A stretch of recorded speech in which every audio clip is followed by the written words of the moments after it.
أفلا يتدبرون القرآن ولو كان من عند غير الله لوجدوا فيه اختلافا كثيرا.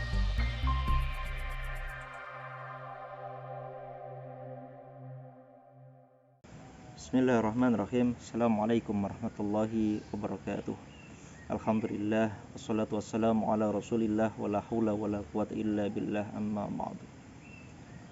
Surat Yasin seringkali dibaca oleh umat Islam di Indonesia, terlebih jika masuk waktu malam Jumat. Surat ini sebenarnya memiliki kandungan yang meliputi pokok-pokok keimanan, tanda-tanda kekuasaan Allah, peringatan kematian, hari akhir, kisah Nabi, dan perjuangan para syuhada. Adapun keutamaan membaca surat Yasin ini diterangkan langsung oleh Nabi Muhammad SAW dalam suatu hadis, "Man qara'a Yasin fi lailatin ibtigha'a wajhillah ghufira lahu." Artinya, siapa yang membaca surat Yasin pada malam hari dengan mengharap keridhaan Allah Subhanahu wa taala, maka diampuni dosa-dosanya. Hadis riwayat At-Tabrani.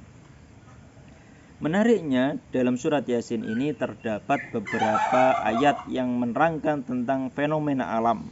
Yang pertama adalah tanah yang tandus dan gersang menjadi hidup. Fenomena alam ini salah satu tanda kebesaran Allah Subhanahu wa taala. Wa ayatul lahumul ardul maitah ahyaynaha wa akhrajna minha habban faminhu ya'kulun.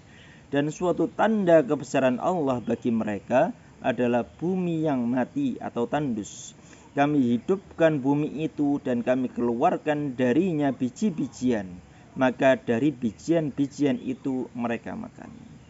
Ayat 33. Jadi salah satu dari tanda-tanda kekuasaan Allah dan adanya hari kebangkitan adalah adanya tanah yang semula mati, tandus, gersang, menjadi hidup dengan turunnya hujan dari langit.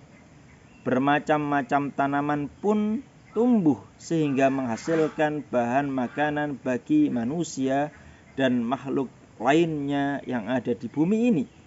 Manusia dan makhluk hidup memperoleh makanan untuk kelangsungan hidupnya. Di samping itu, hasil-hasil bumi ini dapat pula dijadikan bahan perniagaan untuk diperdagangkan oleh manusia. Pada ayat berikutnya Allah menyatakan, dan kami jadikan padanya di bumi itu kebun-kebun kurma dan anggur, dan kami pancarkan padanya beberapa mata air agar mereka dapat makan dari buahnya dan dari hasil usaha tangan mereka. Maka mengapa mereka tidak bersyukur? Ayat 34-35. Yang kedua adalah penciptaan yang berpasang-pasangan. Jadi tidak hanya manusia saja atau hewan yang berpasang-pasangan, tetapi tumbuhan pun juga turut berpasang-pasangan. Dijelaskan dalam Yasin ayat 36, Subhanalladzi khalaqal azwaja kullaha mimma tumbitul ardu wa min anfusihim wa mimma la ya'lamun. Maha suci Allah yang telah menciptakan semuanya berpasang-pasangan, baik dari apa yang ditumbuhkan oleh bumi dan dari mereka sendiri maupun dari apa yang tidak mereka ketahui. Pada ayat ini diterangkan bukti kekuasaan Allah, yaitu menciptakan makhluknya berpasang-pasangan, lelaki dan perempuan, maupun berpasangan sifatnya, besarnya, besar dan kecil, kuat dan lemah, tinggi dan rendah, kaya dan miskin, dan lain sebagainya. Bahkan terjadi juga pada arus listrik, yaitu arus positif dan negatif, yang kemudian menimbulkan kekuatan dan menghasilkan tenaga listrik yang bermanfaat bagi manusia.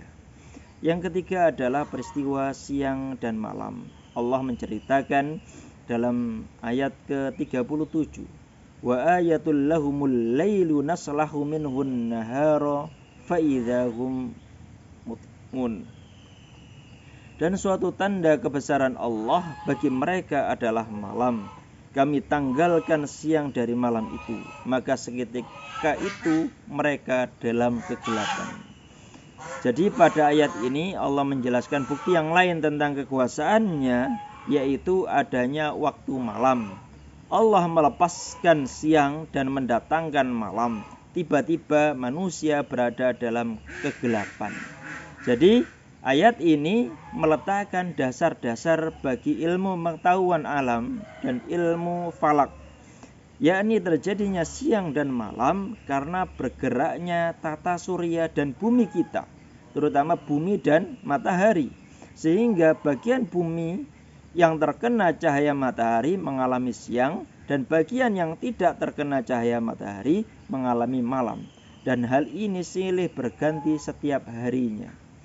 Adanya siang dan malam ini juga akan berfaedah bagi manusia. Waktu siang bisa digunakan untuk bekerja, memenuhi kehidupan hidup.